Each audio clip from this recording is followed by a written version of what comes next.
Electronisounds Audio, the YouTube channel for you. Hey, what's happening, guys? It's Dean from Electronisounds. Stick around. Today we're going to be continuing the journey down the rabbit hole of using MIDI with hardware with Beatmaker 3. I'm going to show you how I've set up Beatmaker 3 to do some live looping in a large-scale hardware jam. Come on, guys, let's check this out. Just a couple of things before we get started today, guys. Be sure and subscribe if you're into this kind of content. On this channel, I talk about everything from making music with iPads to making music with hardware. I talk about sound design and building live jams, all that good stuff. Be sure and subscribe, guys. Also, if you missed the live jam where I'm using Beatmaker 3 in this live looping capacity, I'm going to put a link up in the corner to that jam so you can check it out and get a really good idea of how I'm using this in a large-scale jam context. Check it out, guys. I'm going to give you guys a quick overview of this jam so you can kind of get in the idea of what I had in mind when I was building this. I started off in Ableton Live, and I've got quite a few clips here. I've got like a lead arp, and I've some melodic samples that I've sampled out of the Virus that I've got playing back in some clips here. And I've set these clips to randomly change every 8 or every 16 bars. I've got a few variations of what the kick drum is doing and a few variations on what that bass lead arp is doing. We've got some melodic parts that are actually randomly going back and forth between playing and being silent as well. So Ableton is sort of spitting out a random combination of stuff as the basis for this groove. And then I'm combining this hardware stuff with the grooves that are coming out of Ableton in real time. And what I'm doing, guys, is I've got myself an ERN multi-clock here, which was a pretty serious investment. But the purpose of this is to allow me to get pretty tight, well, really tight sync between Ableton Live and all of this multiple pieces of hardware gear. Now, what I'm doing here is Ableton is actually sending an audio signal into this box, and it's turning that into a MIDI signal, which converts that signal into MIDI clock, and it sends that out to all of these devices. I'm not going to get super deep into the whole caboodle of this today, but we're taking a MIDI out from the ERN multi-clock, okay, and that's going back here into the iRig MIDI interface for the iPad, okay? And this is plugged in to the Novation Audio Hub USB audio interface here that I'm using as the audio interface for the iPad. The actual interface isn't really relevant here, but the way that I'm getting MIDI into the iPad is kind of, relevant here. And basically, let's get into Beatmaker 3, and I'll show you guys what I'm doing now that, the clock is being synced from Ableton to Beatmaker 3. So every time I press play in Ableton, it sends a signal to this box, converts that to a MIDI clock, and it sends that out to the hub and into Beatmaker 3, where it tells the clock in Beatmaker 3 to start, and it keeps that in sync with all the rest of this stuff. Let's get inside Beatmaker 3 and I'll show you how I've got that set up.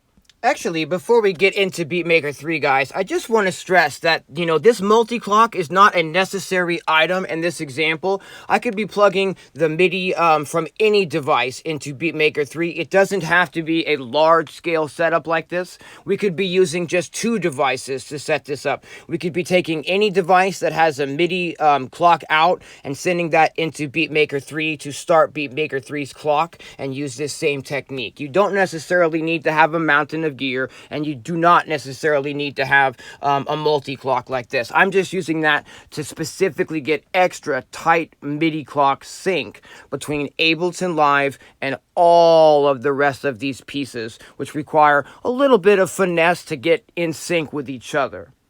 Sorry about that. I still didn't quite hammer in on my point, guys, which is that you can use any device that sends MIDI clock to live loop with Beatmaker 3 in this fashion. So the first thing we'll need to do is set up Beatmaker 3 to start playing when it receives a MIDI clock signal. We're going to go to the little gear page here, and we'll make sure that the iRig MIDI 2 is turned on, and we're going to make sure that down here on the left in the sync corner, that MIDI clock in is highlighted. And this is the most important thing, that sync MIDI clock in is highlighted. And now, whenever Beatmaker 3 receives an external MIDI start message, it will immediately start playing, and it'll start playing at whatever the tempo is being sent to it. The patch or patches that you choose to play inside of Beatmaker 3 will be the things that make your sound your sound. This sound here is a patch called Pin Code that I sampled out of the Novation Ultra Nova into a multi-sampled patch inside of Beatmaker 3.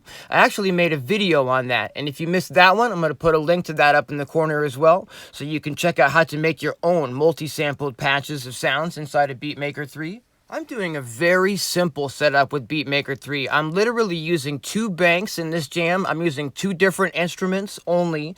I'm not trying to get a whole bunch of tracks going at the same time. In fact, each of these tracks only plays by itself. They don't necessarily play at the same time.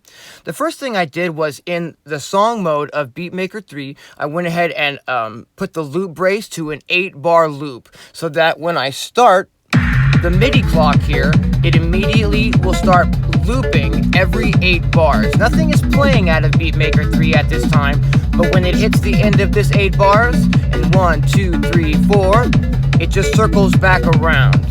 Now this is really a key tip, guys, because this enables me to do some recording and then just put my hands off of Beatmaker 3 and it will automatically start playing that back. You don't need to do anything extra to get that to happen. Let me show you exactly how that works.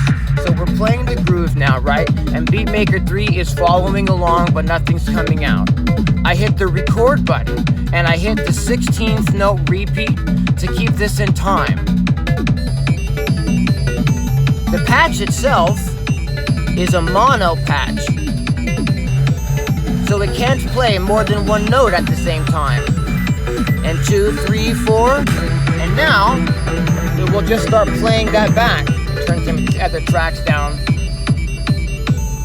And if we go over to the song mode, there's the pattern that I've recorded. So to get that to stop playing, I can either stop the clock to Beatmaker 3, which is one of the things that the multi-clock allows me to do, or I can just highlight the pattern and click the remove button. Let me show you that again. If I undo, and it crashes Beatmaker 3. Oh, that was interesting. So there's a great... That was a really interesting crash. So that was clicking undo while it was playing under MIDI clock sync. It was a hard crash. Hitting undo with MIDI clock sync was a hard crash. All right, we got that on video. So in the second half of this jam, I go into a completely different vibe, which is brought to us by the vintage sounds of the rave-o-lution from Quasi MIDI. And I literally just changed the patch over here in Beatmaker 3. I'm over here in the arrangement mode, and I make sure that I've removed the part and that it's empty. And then, you know, the clock is playing to Beatmaker 3 here. Oh, one thing I'd like to really make sure to note, guys, is that I have the metronome disabled. So if you long press on, I don't know, the little tempo icon metronome sort of button up here, it gives you this screen where you can disable the metronome. Otherwise, every time you hit record, you get that clacking in the background. So, you know, you've got Beatmaker's clock going, maybe you're messing with some other stuff, maybe you're doing some filtering or DJ stuff. You've got the record button pressed now, and you can just play.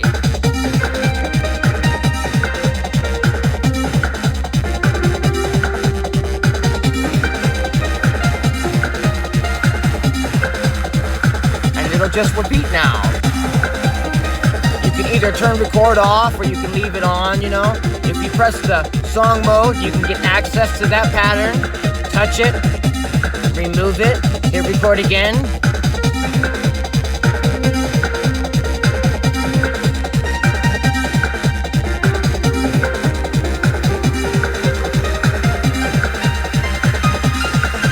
And now we'll just repeat that.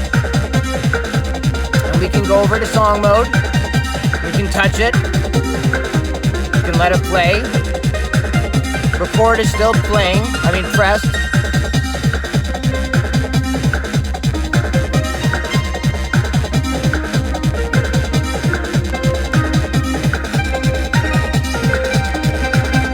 And it will just repeat. Of course it won't that time because I didn't have the record button pressed.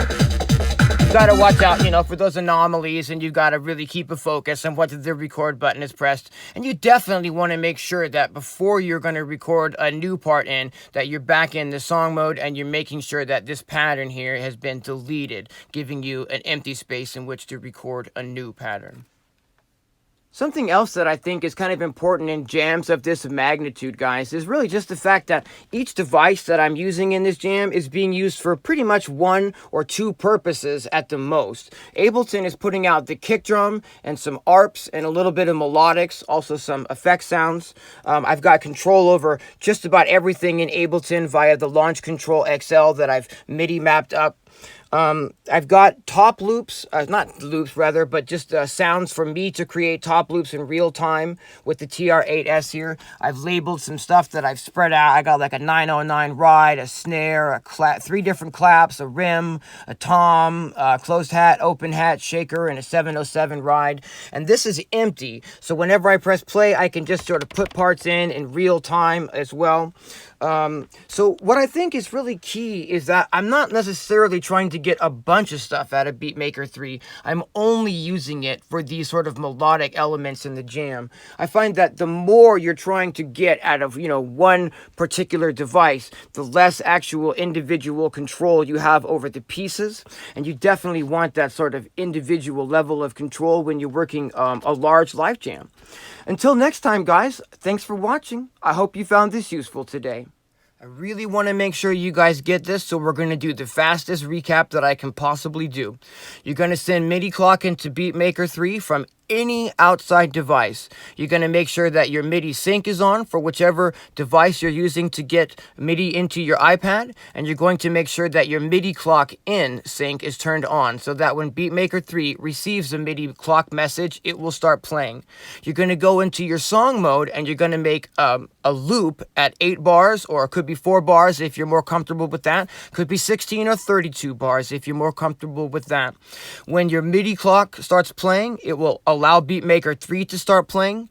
You'll then make sure that you hit the record button and that you've got the metronome turned off by doing a long press on the metronome button there, and you've got the metronome not active while recording. You'll play your part, and after 8 bars or however long you've got that loop brace set, it will automatically start repeating your played part in time. When you're ready, you'll highlight that part and you'll remove it, and then you can go back and add new parts in. One part at a time, very simple,